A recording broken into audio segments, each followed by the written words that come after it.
This is the Social Skills Coaching Podcast, brought to you by Patrick King Consulting and Newton Media Group. Today is January 26, 2022.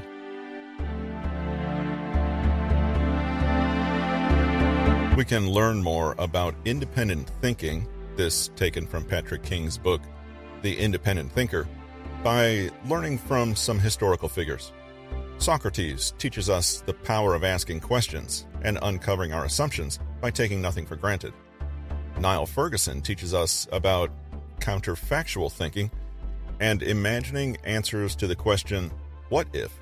And Nietzsche teaches us the value of perspective switching to enrich our perception of the world. Thanks for joining us today for this episode, and let's take a listen to what independent thinking actually looks like.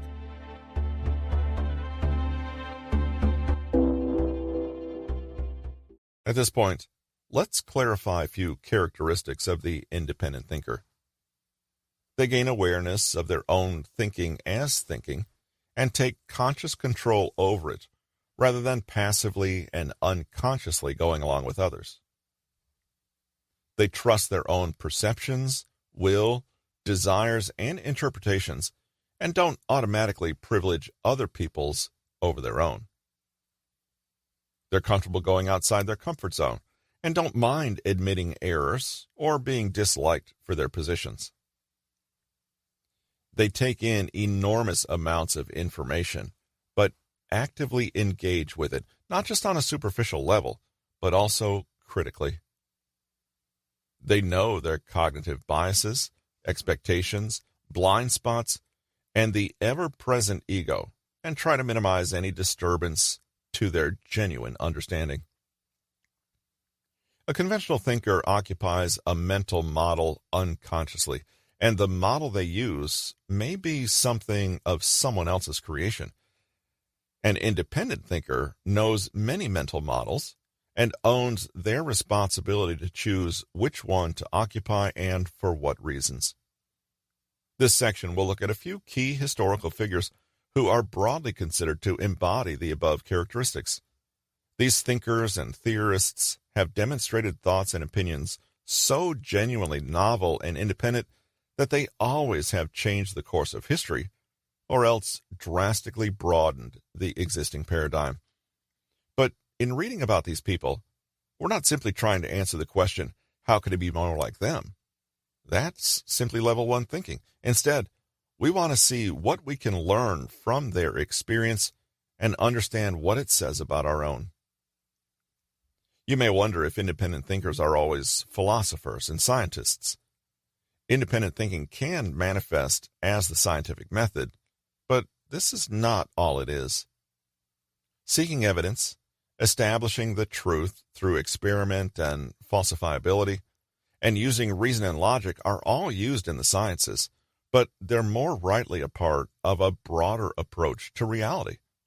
You need not be a scientist to be an independent thinker. As long as you are questing for deeper understanding and will consider your role in the equation, so to speak, then you are a critical and independent thinker. The people we'll discuss below all liberally used analytical, logical, conscious, and reflexive mental models. These models gave them a richer and more lively perspective on reality than people who merely swallowed convention without a second thought. You could argue that independent thinking should just be called thinking. Everything else is a knee-jerk reaction, habit, ego, coping mechanism, or piece of culture. Let's see what we can learn from the independent thinking heavyweights. Socrates teaches us about challenging assumptions. Socrates was basically a one-trick pony. That trick? Asking questions. That's it. Socrates wanted to understand. He wanted to dig deep. And when he thought he found an answer, he questioned that. He knew that correctly honed mental faculties were humanity's saving grace, and he took it as his mission to use dialogue, logic, and reason to uncover the truth. Besides Socrates' philosophy, he was known for what's now called Socratic Dialogue.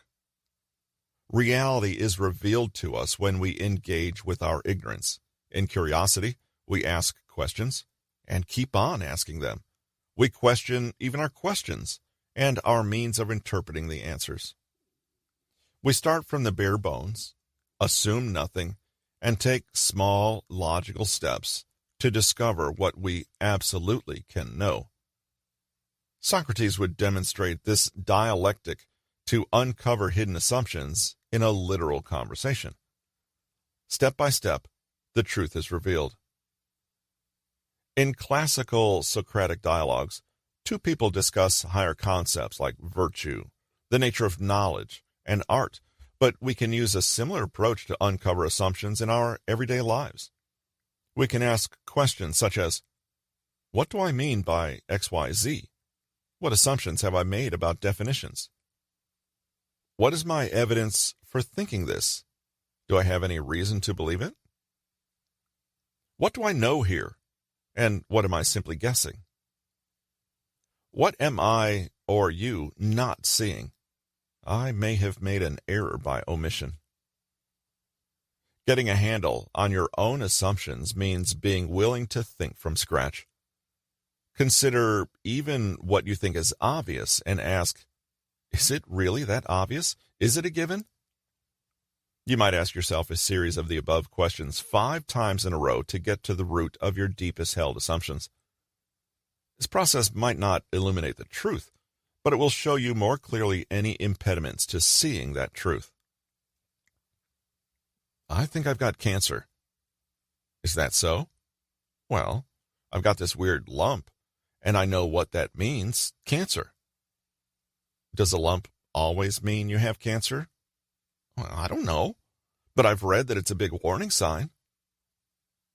Is what you read absolute proof that you have cancer right now? Well, no, obviously not, but I could. Well, what's the evidence? Oh, there's no evidence exactly. So, what do you really know? I guess the only thing I really know is that I have a lump. Niall Ferguson teaches us the power of counterfactual thinking.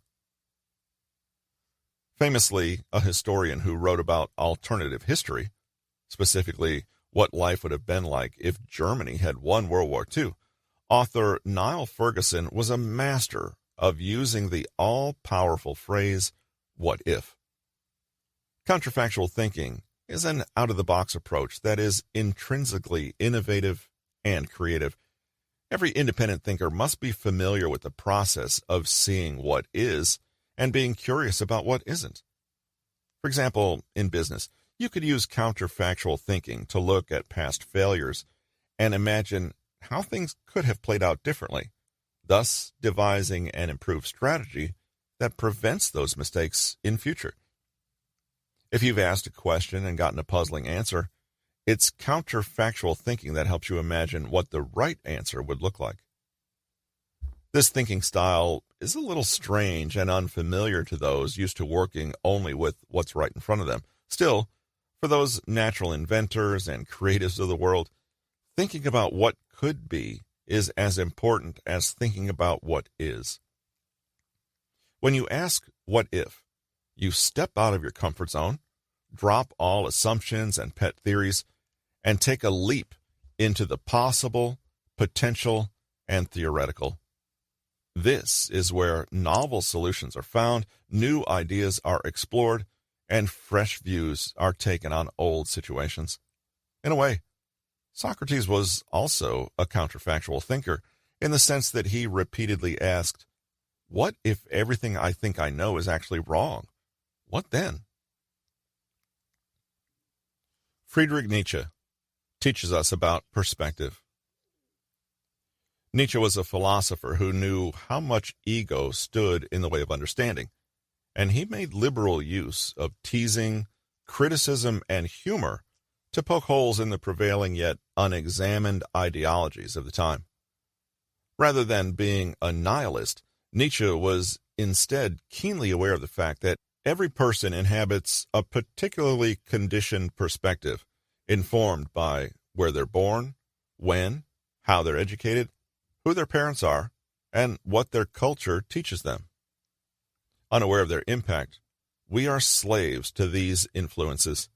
But if we become aware of our circumstances, we give ourselves choice. We master ourselves and the world at large, and become the creator of our experience rather than at its mercy. Nietzsche believed that one way to get outside of these perspectives was to liberally try on as many as possible and genuinely see the world through other people's lenses. Nietzsche said, "There is only a perspective seeing, only a perspective knowing, and the more affects we allow to speak about one thing, the more eyes, different eyes we can use to observe one thing, the more complete will our concept of this thing, our objectivity, be. Thus, all there is in the world for us, as human beings, are different subjective perspectives of that world. But if we can appreciate as many perspectives as possible, we gain a richer and more intelligent view of that world. For Nietzsche, there are no facts, only interpretations, and every person adopts their worldview and mental models to serve their needs. Our egoism is merely a narrowing of perspective. To free ourselves as much as possible, we need to widen that perspective and mix it up. One great way to do this: find a point of view that is diametrically opposed to your own and pretend it is your own. Make arguments for it. Imagine that, in its way, it makes complete and perfect sense. Genuinely engage with people who disagree with you. Imagine that in doing so, you are accessing another aspect of the issue that you were previously blind to. Your world becomes bigger. On behalf of Patrick King, this is Russell with Newton Media Group, and we thank you for allowing us to be with you today and for taking the time to listen to the podcast. If you'd like to check us out on other social media platforms, you can find us on YouTube and Facebook under Social Skills Coaching. Thanks again. Hope you have a great day, and we'll see you in a couple days.